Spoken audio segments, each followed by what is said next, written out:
warahmatullahi wabarakatuh. Halo semuanya, perkenalkan saya Nabila Aulia Fitri, NPM C1C019175.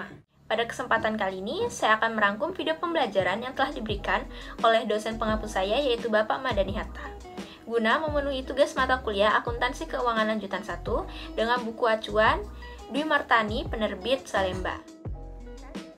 Membahas mengenai bab 2, yaitu investasi pada instrumen ekuitas. Instrumen keuangan merupakan sesuatu yang melibatkan adanya kontrak perjanjian antara dua pihak. Ada 5 komponen instrumen keuangan. Yang pertama yaitu ada aset keuangan, yang kedua liabilitas keuangan, yang ketiga instrumen ekuitas, yang keempat instrumen derivatif, dan yang terakhir yaitu hedging atau lindungi nilai. Metode atas investasi pada instrumen ekuitas itu memiliki karakteristik, yaitu ekuitas disebut aset bersih karena ekuitas adalah klaim atas aset yang dimiliki oleh pemilik setelah dikurangi dengan liabilitas. Ekuitas pada PT atau perseroan terdiri dari 2 kelompok utama. Yang pertama yaitu modal saham atau share capital, yang terdiri dari share capital ordinary, preference, share premium atau agio saham. Yang kedua yaitu ada return earning. Untuk akuntansi investasi saham, perlakuan pencatatan investasinya bergantung pada persentase kepemilikan investor pada perusahaan investi. Maka hal tersebut dikelompokkan menjadi 3, yaitu yang pertama, untuk kepemilikan saham yang lebih besar dari 0% sampai dengan 20%, maka dikatakan investor tidak memiliki pengaruh signifikan. PSAK yang digunakan dalam hal ini yaitu PSAK 55. Kemudian metode yang digunakan oleh investor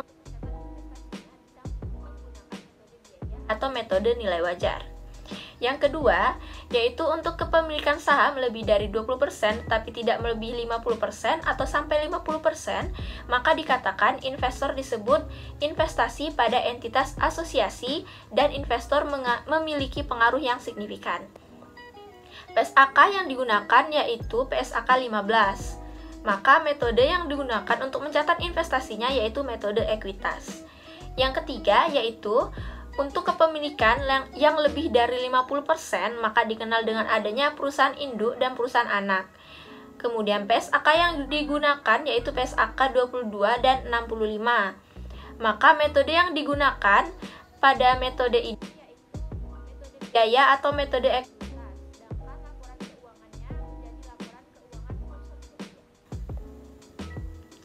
Kemudian ada pengaruh signifikan partisipasi dalam keputusan dan operasional investi, tetapi tidak mengendalikan bersama atas kebijakan tersebut. Maka investor yang memiliki pengaruh signifikan disebut sebagai entitas asosiasi. Kemudian dalam metode kategori aset keuangan. Yang pertama yaitu aset keuangan yang dinilai berdasarkan nilai. Yang kedua yaitu aset keuangan dimiliki hingga jatuh tempo. Yang ketiga, aset keuangan dimiliki untuk dijual. Dan yang terakhir atau yang keempat yaitu aset keuangan berupa pinjaman dan piutang. Selanjutnya, metode akuntansi atas investasi pada instrumen ekuitas terdiri dari metode biaya, metode nilai wajar, dan metode ekuitas. Berikut ada beberapa pencatatan dari beberapa transaksi. Yang pertama yaitu ketika pencatatan perolehan investasi. Ini dilakukan pencatatan dengan metode biaya dan metode nilai wajar. Metode ini, investor akan mencatat nilai investasinya sebesar harga atau biaya perolehan dari investasinya. Di dalam pencatatan ketika perolehan investasi, ada biaya yang terkait seperti misalnya biaya transaksi. Biaya tersebut bisa dikategorikan sebagai penambah apabila diakui atau yang disebut sebagai kategori dikapitalis. Untuk pencatatannya apabila dalam kategori sebagai penambah, yaitu akan dicatat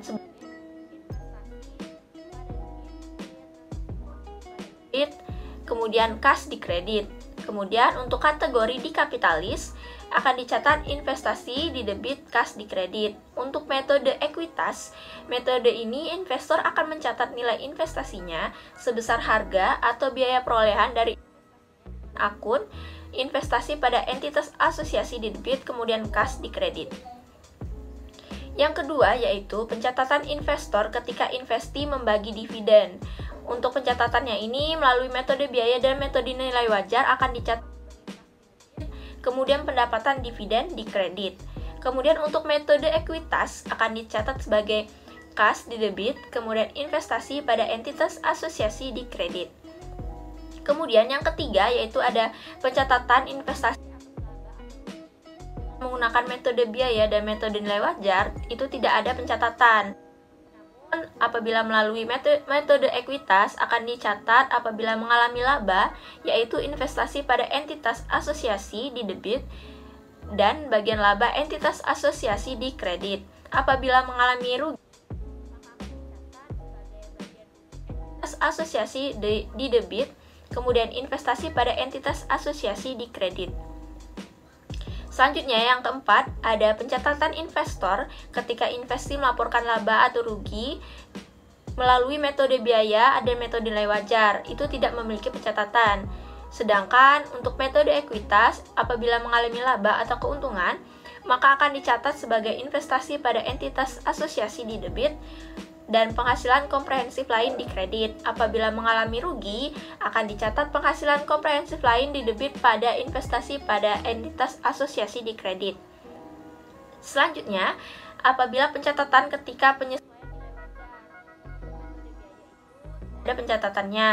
Sedangkan untuk metode nilai wajar akan dicatat dengan kategori yang pertama yaitu aset keuangan yang dinilai berdasarkan nilai wajar melalui laba rugi, maka akan mempengaruhi laba periode berjalan atau apabila mengalami laba akan dicatat investasi pada debit, keuntungan selisih nilai wajar income di kredit. Apabila rugi, yaitu kerugian selisih nilai wajar income di debit pada investasi di kredit. Yang kedua, apabila aset keuangan dimiliki untuk dijual, maka akan mempengaruhi laba penghasilan komprehensif lain. Apabila mengalami yaitu investasi pada debit, keuntungan selisih nilai wajar equity di kredit. Apabila rugi, maka kerugian selisih nilai wajar equity di debit, investasinya di kredit. Untuk metode ekuitas tidak ada pencatatan. Kemudian apabila pencatatan investasi pada periode interim, artinya investor bisa membeli investasi saham pada perusahaan investi, maka tidak dilakukan di awal tahun. Contohnya itu investasi pada 1 April dan sebagainya. Pada kasus ini, apabila perusahaan menggunakan metode ekuitas saat mencatat investasi dan perusahaan investi membagikan laba, maka investor tidak boleh mengakui adanya penghasilan dari bagian laba yang dihasilkan perusahaan investi secara penuh 1 tahun, tetapi harus mengakui secara proporsional. Contohnya yaitu mengakui beberapa kepemilikan dan sejak kapan akuisisi itu terjadi. Untuk penurunan nilai itu terbagi ke dalam 2 kategori. Yang pertama yaitu penurunan nilai aset keuangan mengikuti perubahan pada harga pasar. Itu disebabkan oleh piutang tak tertagih dan pelunasan piutang. Yang kedua, adanya penurunan nilai aset keuangan dari nilai terpulihkan, yaitu memilih mana yang lebih tinggi dari 2 nilai berikut, yaitu nilai wajar dan nilai pakai. Jika menggunakan asumsi nilai pakai, maka perlu melakukan perhitungan. Selanjutnya, penurunan nilai dari alokasi selisih atas biaya perolehan investasi. Contohnya, ketika kita menyerahkan nilainya berbeda dengan nilai ekuitas atau aset bersih, sehingga ada kemungkinan terjadinya diferensial atau selisih, dan diferensial selisih itu harus dialokasikan. Kemudian, untuk selisih atau diferensial ini yang bisa dialokasikan yaitu yang pertama, dialokasikan ke aset atau liabilitas yang nilai wajarnya berbeda. Hal ini harus memiliki beberapa syarat. Yang pertama yaitu apabila aset dengan nilai tercatat, maka disebut diferensial atau selisih positif. Selanjutnya yaitu apabila liabilitas lebih besar nilai wajarnya dibandingkan nilai tercatat, maka disebut diferensial selisih negatif. Yang terakhir yaitu apabila amortisasi aset diproporsi diferensial atau selisih bersifat positif, artinya mengurangi, begitupun sebaliknya. Dan yang terakhir yaitu ada transaksi hulu dan hilir. Untuk transaksi hulu itu merupakan perusahaan induk atau investor bertransaksi berupa jual beli aset ataupun jasa ke perusahaan anak atau entitas asosiasi. Selanjutnya untuk transaksi hilir. Transaksi hilir merupakan perusahaan anak atau entitas asosiasi yang bertransaksi ke perusahaan induk atau investor. Saya rasa itu saja yang dapat saya sampaikan. Apabila ada salah kata dan kekurangan, saya mohon maaf. Semoga apa yang saya sampaikan dapat bermanfaat bagi kita semua. Saya tutup, terima kasih. Wassalamualaikum warahmatullahi wabarakatuh.